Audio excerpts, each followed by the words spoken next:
Hi, my name is Todd Bigelow. Thanks for stopping in. This is just a short informal video series on business topics for freelance photographers. I've been a freelancer for 30 years. I'm a contributing photographer to Contact Press Images. I'm an adjunct professor of photography and photojournalism, the founder of the Business of Photography Workshop, and most recently, the author of the Freelance Photographer's Guide to Success Business Essentials. Thanks for stopping in, and I hope you enjoy the series. Hello, everyone. Thanks for stopping back by. We're almost at the end of the year. It's, second week of December.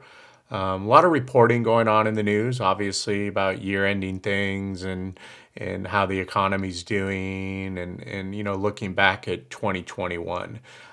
With that in mind, I want to address something that has been in the news a lot and directly impacts freelancers. And as dry as a topic as it is, which clearly it is inflation.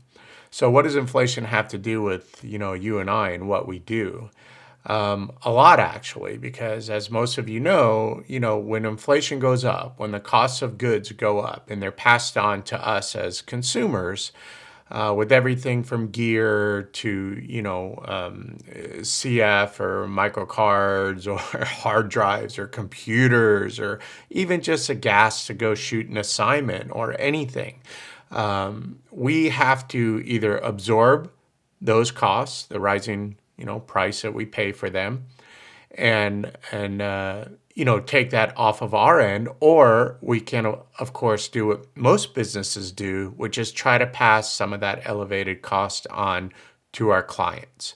We've all been to the, restaurants. We've all been out and about shopping at the stores, not just holiday shopping, but just, the grocery stores, the markets, and we know that costs have gone up pretty significantly. The latest inflation report, Price Consumer Index report, was the highest in 40 years. So without getting into the politics of it, let's discuss how I think you can do a couple of things to maybe offset that. One, our hands are pretty tied as photojournalists when we're working with the mainstream publications. That's just reality. I could lie to you and tell you that, once you've reached a certain point in your career, you can dictate to the publications exactly what you should be paid and so forth.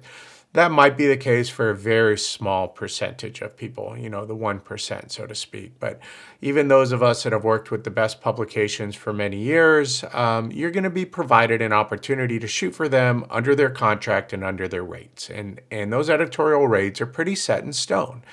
So you are somewhat at the mercy of whether you're going to take an assignment or not take an assignment. With that in mind, most editorial rates, as we know, do not change very often. I've been freelancing for close to 30 years. I can remember on one hand the times that most of my clients have ever, taken it upon themselves to raise rates and raise rates significantly. I can assure you completely that it doesn't happen every year to keep up with inflation. So the end result is that if the editorial rates that are offered by publications remain the same as inflation, goes up, then the value of what we're earning obviously is much less. So I put this out on my Twitter feed the other day. No surprise, talk about it a lot in my workshop. The value of those rates is going down. So we're essentially earning 18 to 20% less this year by accepting those editorial rates. I think off the top of my head, a $450 rate, say from the New York Times, with the inflation cost, should be around $535 or $515 if memory serves me correctly. It's very easy to figure that out with a inflation calculator that you can find online. Just punch in a number and you'll see what it should be in today's figures.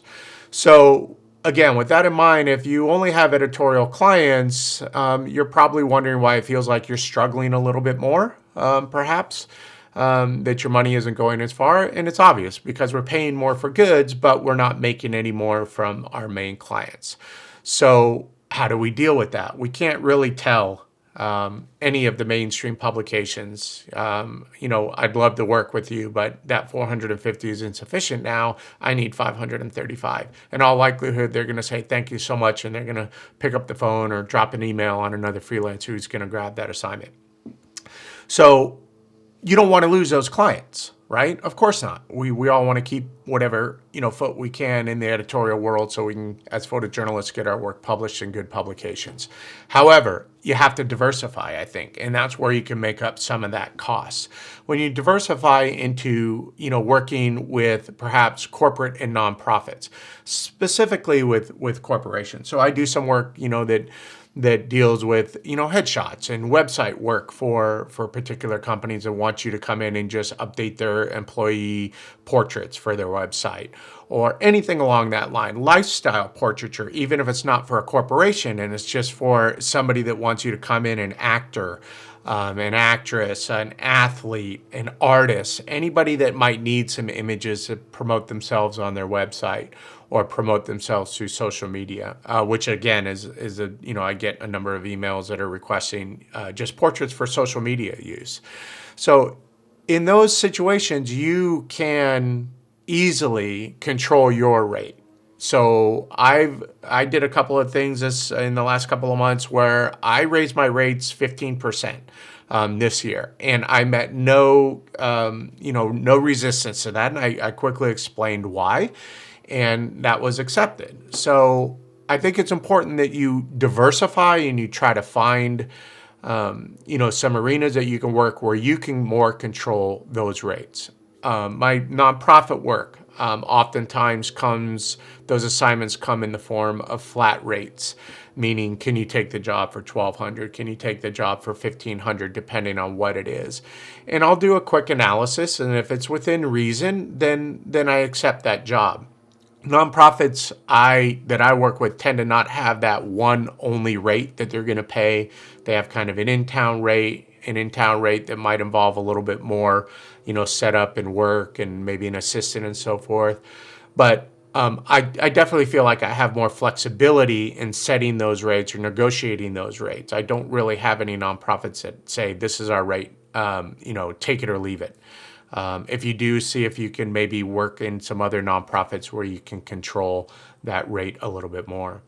You can try to, push yourself into new arenas like maybe event work for brands. Brands have openings and launches and, they need photographers to go cover parties, literally, and red carpet events and all sorts of things. So perhaps you can, push into that and then set your event rate or even an hourly rate if you're so inclined, to compensate for, the rate of inflation that has occurred over the past year and definitely over the past 2 years. Okay, so there's a number of things you can do. I have a little side business that is specifically, trained towards doing just simple portrait work for lifestyle and for brands and again for companies and so forth. And I can set those rates.